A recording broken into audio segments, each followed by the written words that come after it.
The NBA Finals are here. We got a matchup with two high-powered teams, man. You got the Indiana Pacers heading into Oklahoma City, Thunder versus the Pacers. Game 1, Thursday night. Man, oh man, what a matchup we have. I'm Bryce. I'm joined by Tariq as always here on the Multiplicity Media Network. Make sure to like, comment, and subscribe. Tariq, what are your initial thoughts on this matchup? Can Indiana keep up the hot shooting? And can they guard well enough to stay in this series? Those are the two things I'm looking at. Um, Indiana shot the best. I want to say they shot the best in the playoffs. They're number one in assists in the playoffs. Um, they both of these teams have made over 200 threes, but um, Indiana's made like 13 or 14 more than um, did OKC. Sorry.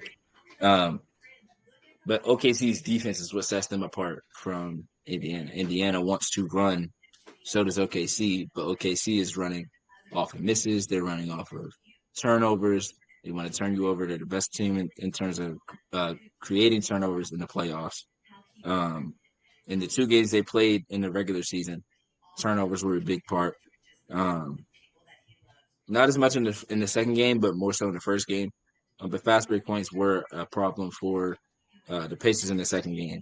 So I'm also looking at defensive matchups. Who's guarding Shea? Will they allow whoever is guarding Shea to be as physical with Shea as they were with Jalen Brunson? That's what I'm looking to see because they let Jalen Brunson get hacked up and down that court. They definitely If did. they That if game, they try that to go game 90, 6.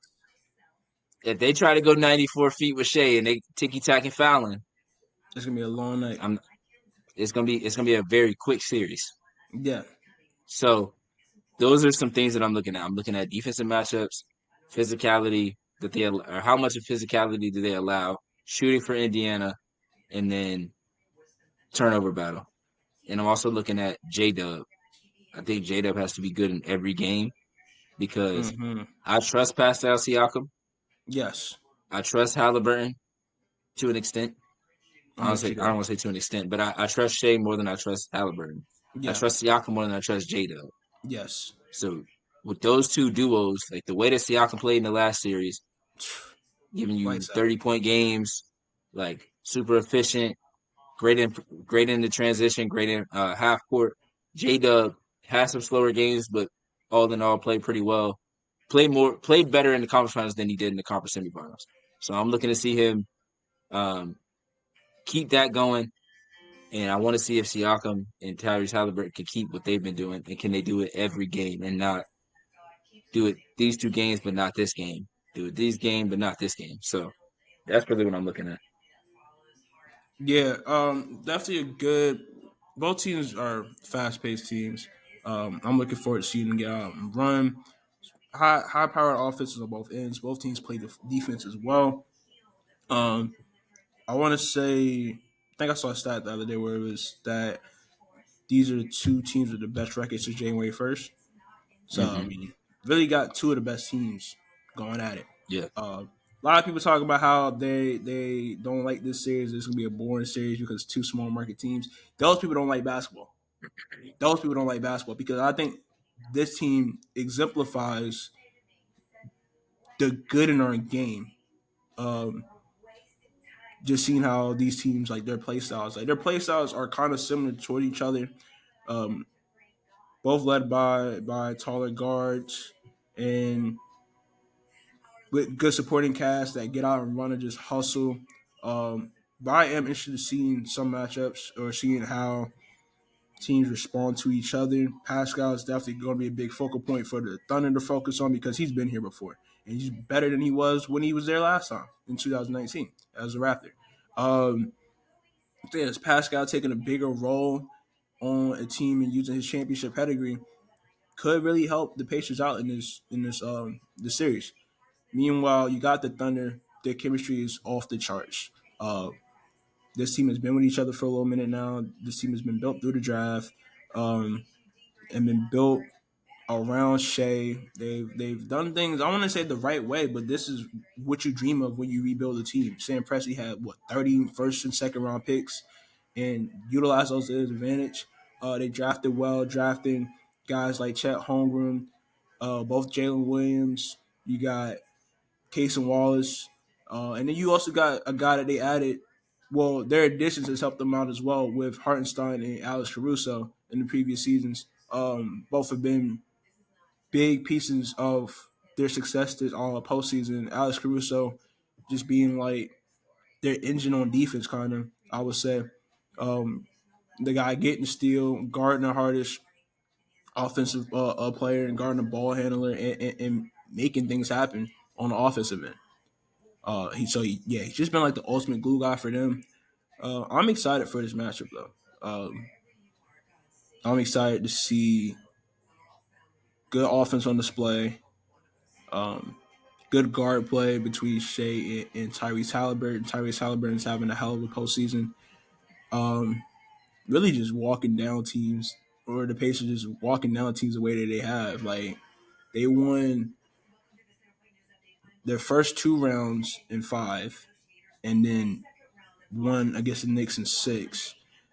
So these aren't like they went the distance in all these series. They really won these series. Like they were dominant and were made their presence known out the gate in all of these series. I want to say that they won.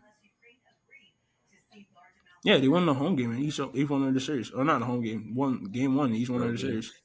Yeah. Yeah. So that's definitely something to watch in this game one, seeing how they come out. Because they've been underdogs throughout this whole playoffs. So that's definitely something to watch there. Who would be your X factor? I know you talked about J Dub, but who would be your X factor for each team, and how important would their performance be towards winning the NBA championship? So I'm going to base this a bit off of the playoffs, but I'm also going to base this a bit on the two games they played this season. I went back and watched them again. Chet didn't play in either game.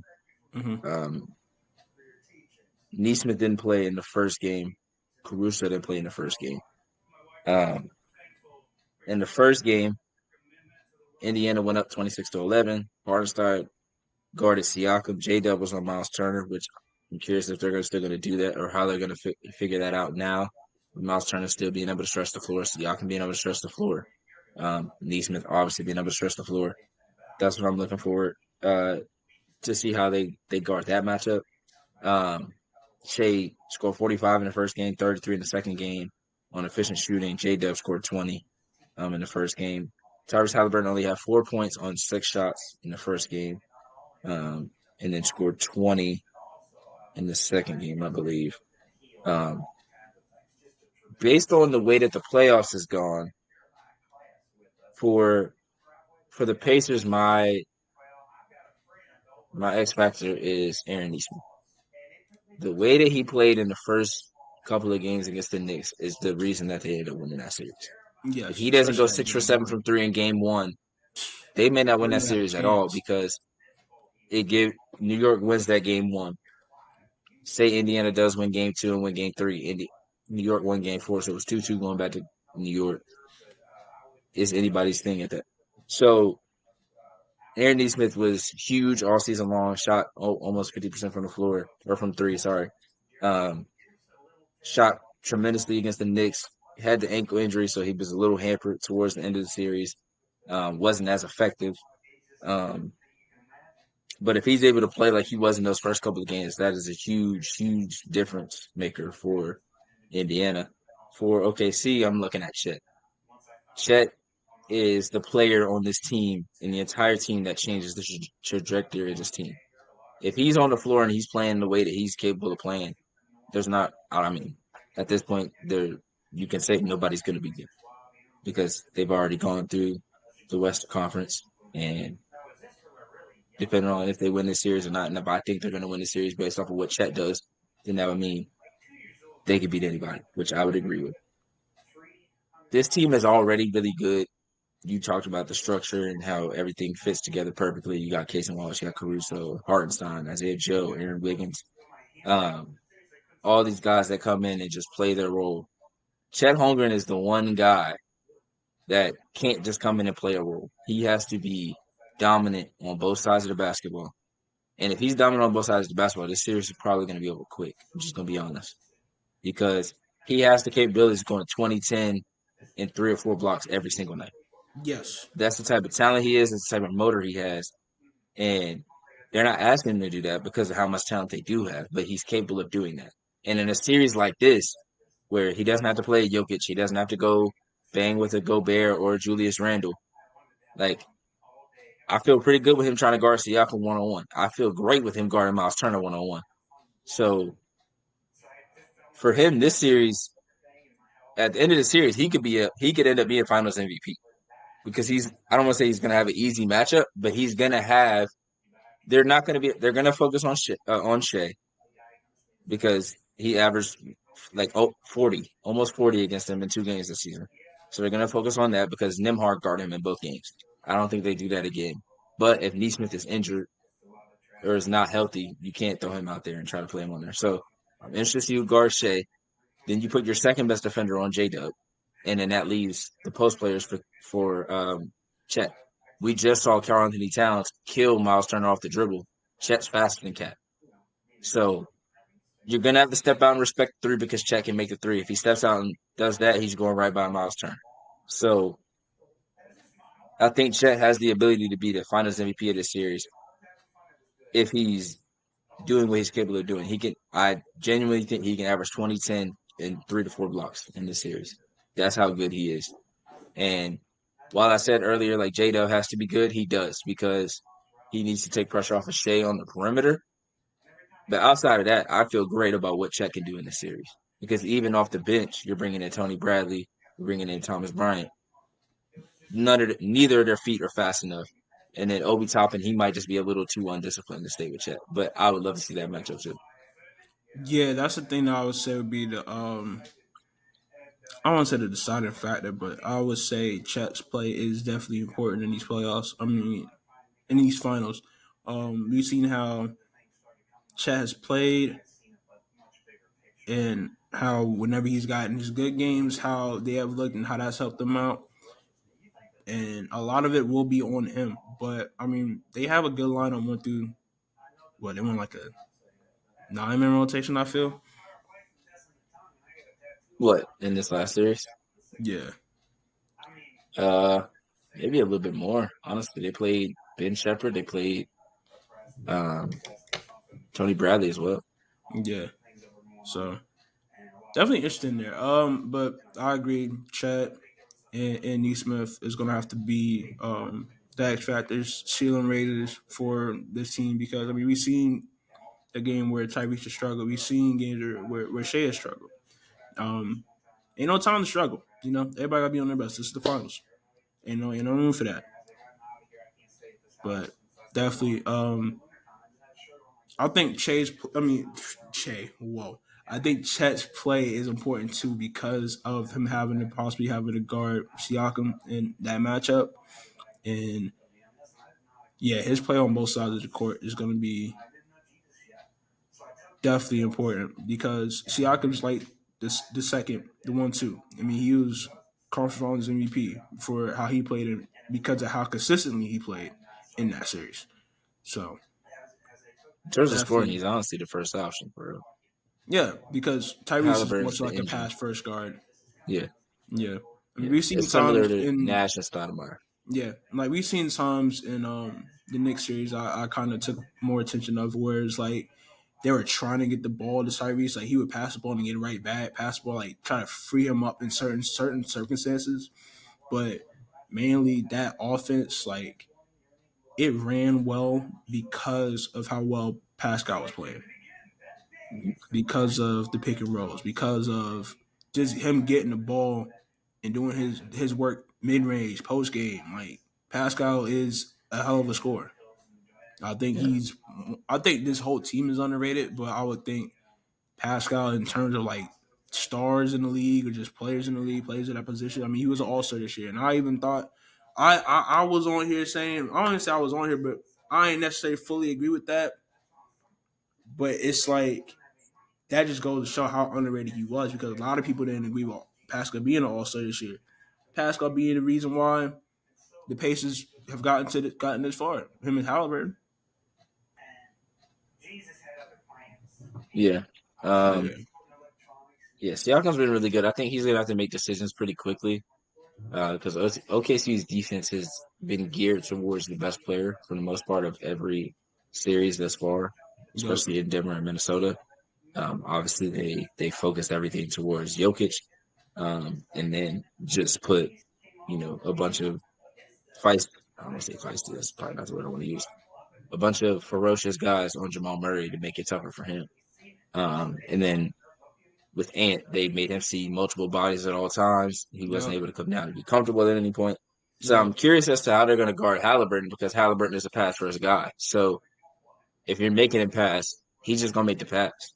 Yeah. Now, if they can make it confusing or if they can jump passing lanes, which they like to do, which Caruso did a lot against Jokic, was pretending like he was going to help and then going back to where he was and getting steals and stuff like that. So, if the Pacers actually or if the Pacers are able to win this series, they deserve everyone's respect because they made Jokic struggle and they made Anthony Edwards struggle to the point where people were asking if Anthony Edwards was certain people. I'm not gonna actually act like that's a real thing, but people were crowning Anthony Edwards before that series, and then after the series, people were like, "Oh, maybe we crowned him too fast" because of how good OKC's defense was. Yeah. OKC's defense is gonna try to dictate everything that's going on, but Indiana has the pace that doesn't really allow team defenses to dictate where they go, which is why they ended up doing so well against Cleveland, which is why Yeah. they did well against New York because you may have great individual defenders, but as a team defense, you have to be everywhere that you need to be to slow this team down. Now, OKC did that in the second game of the season, but the Pacers are playing, even though they were playing great in the second half of the season, they're playing even better now. I said before the last series or before conference finals that Indiana might have been playing the best out of any team in the playoffs completely. And now OKC played really good. They played really good in the conference finals, like to the point where some of the games you just felt like, all right, this game's over.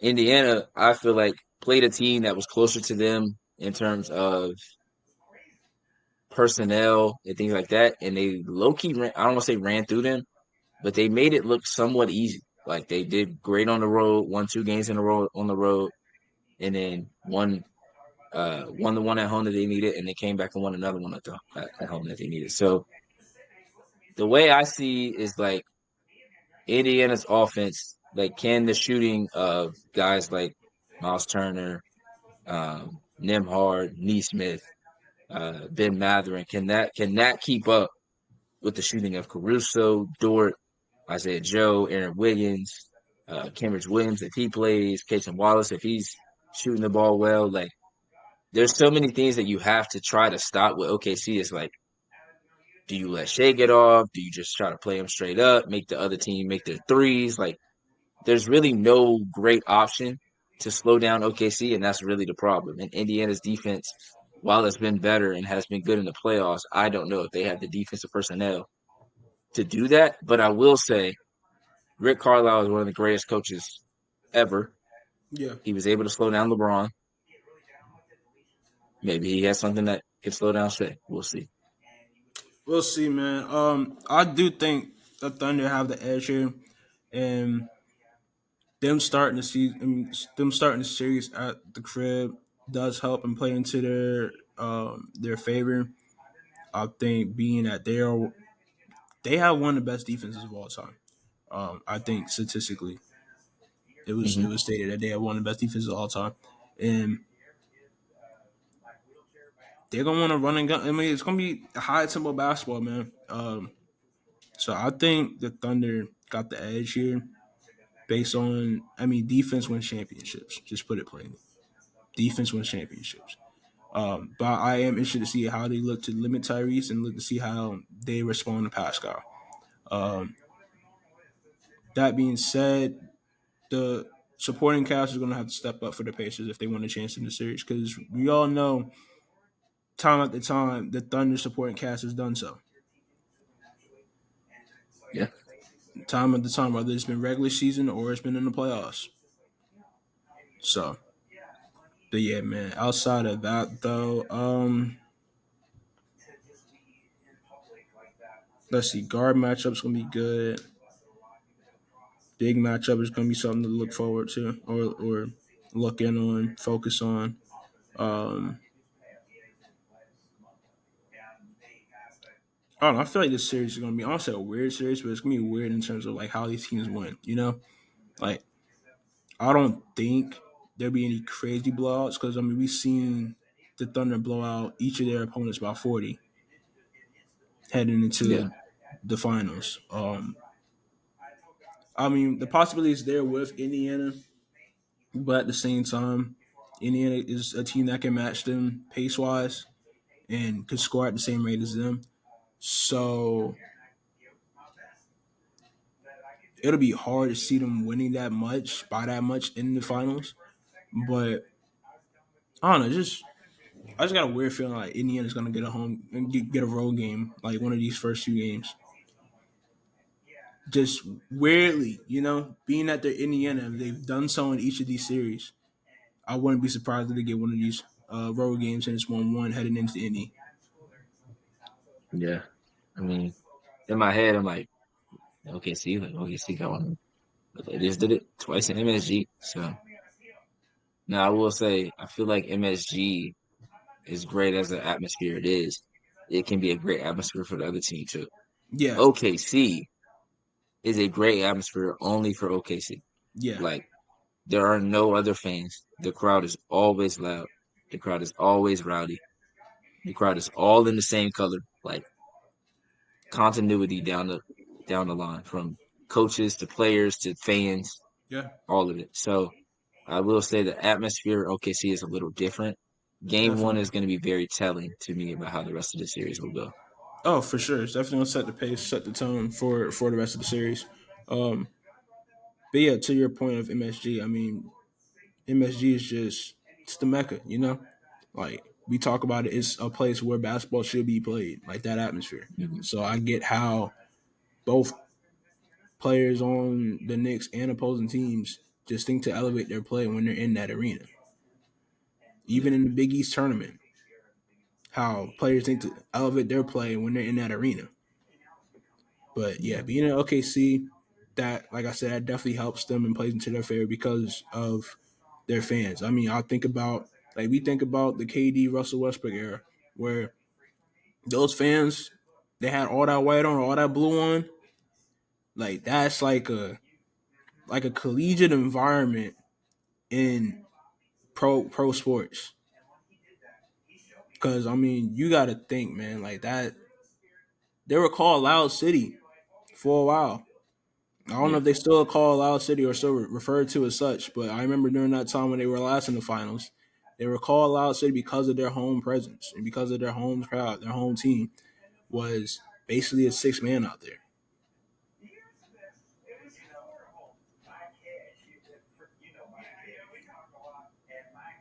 Yeah. I agree. For me,